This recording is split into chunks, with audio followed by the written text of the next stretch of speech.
The story you're about to hear isn't just another forgotten footnote from World War II.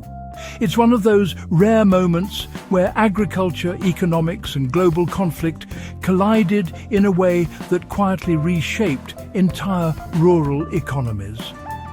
At a time when food shortages, rationing and industrial demand were pushing farmers to their limits, one tree crop suddenly became more valuable than almost anything else they could grow. It turned ordinary farmers into overnight earners, created booming local economies, and then, just as quickly, vanished from mainstream memory. Not because it failed, but because the world no longer needed it the same way. And when demand disappeared, so did the story. Today, we're digging into that crop, why it mattered so much during World War II, how farmers capitalized on it, and what lessons modern growers, survivalists and homesteaders can still apply right now. The surprising wartime crop that quietly fueled the war effort.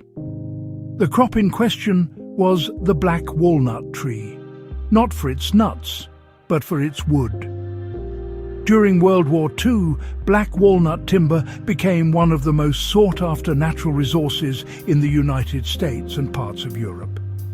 Its dense, durable and shock-resistant wood was ideal for manufacturing rifle stocks, airplane propellers, gun grips and other military equipment. Unlike softer woods, black walnut could withstand stress without cracking, making it indispensable for precision wartime production. Governments didn't just encourage harvesting, they actively organized campaigns to locate and cut down black walnut trees wherever they could be found. Farmers who had previously treated these trees as secondary or even nuisance growth suddenly found themselves sitting on high-value assets. How farmers turned trees into wartime wealth almost overnight. The demand for black walnut was so intense that governments partnered with local organizations, including extension services and even youth groups, to identify trees on private land. In many cases, farmers were paid premium prices per tree, far more than they would earn from traditional crops like corn or wheat in a single season. Some landowners reportedly earned the equivalent of several years' income from a single mature tree. Entire groves were cleared in months. What had taken decades to grow was converted into cash almost instantly. For farmers, this created a rare opportunity. Those who recognized the value early negotiated better deals, selectively harvested mature trees, and even coordinated sales with neighbors to attract bulk buyers. Others missed out, selling too cheaply or cutting prematurely. There's a practical takeaway here. Understanding the hidden value of what's already on your land can be more profitable than planting something new. Even today, hardwood trees, specialty crops, or overlooked natural resources can become highly valuable under the right conditions. Now, why was black walnut wood so irreplaceable during the war? Well, black walnut wasn't just popular, it was strategically critical.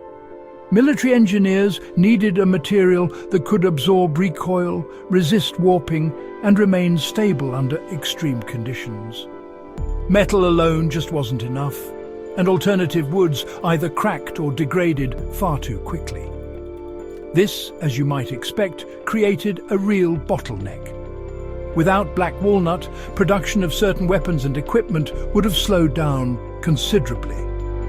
That's exactly why governments went as far as surveying rural areas from the ground and, believe it or not, even from the air, just to locate suitable trees.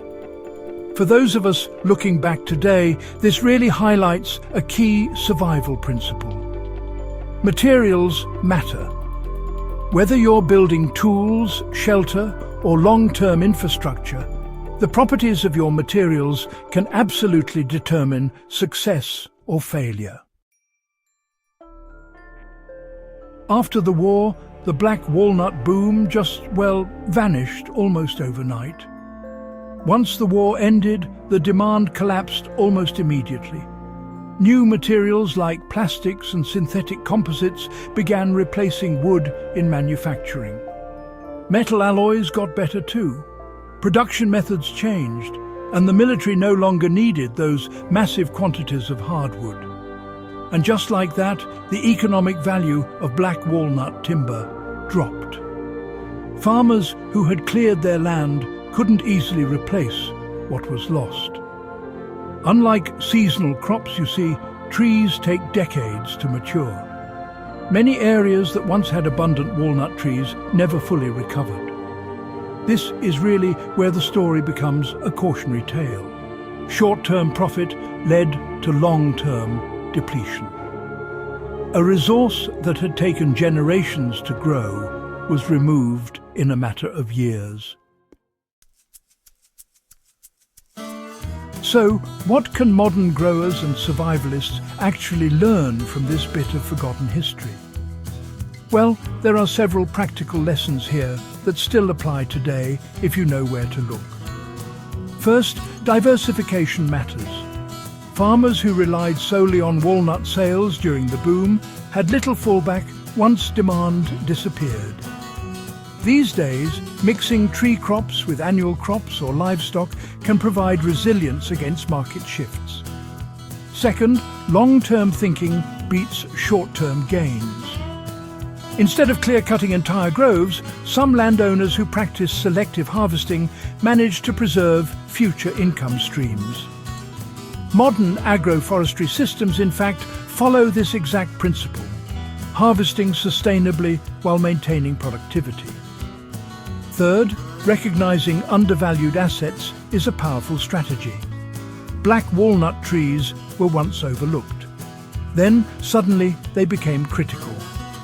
The same pattern happens today with niche crops like moringa, bamboo, or even certain medicinal plants. If you're looking to apply this knowledge, start by assessing what grows naturally in your environment. Identify trees or crops that have multiple uses: timber, food, fuel, or medicine. Manage them deliberately instead of just clearing them out. And always, always keep an eye on emerging market demands. So, why was this story quietly forgotten, despite its impact? Well, the black walnut boom doesn't really fit neatly into the dominant WWII narrative. It wasn't a battle, a political decision, or a famous invention. It was a decentralized, rural economic shift, one that played out across farms and forests rather than making headlines. And because the boom ended so quickly, there was no lasting industry to preserve its memory. No major corporations, no long-term policy changes, no real cultural legacy. Just stumps where trees once stood. But for those paying attention, it's honestly one of the clearest examples of how global events can instantly transform local economies, and how quickly those transformations can disappear.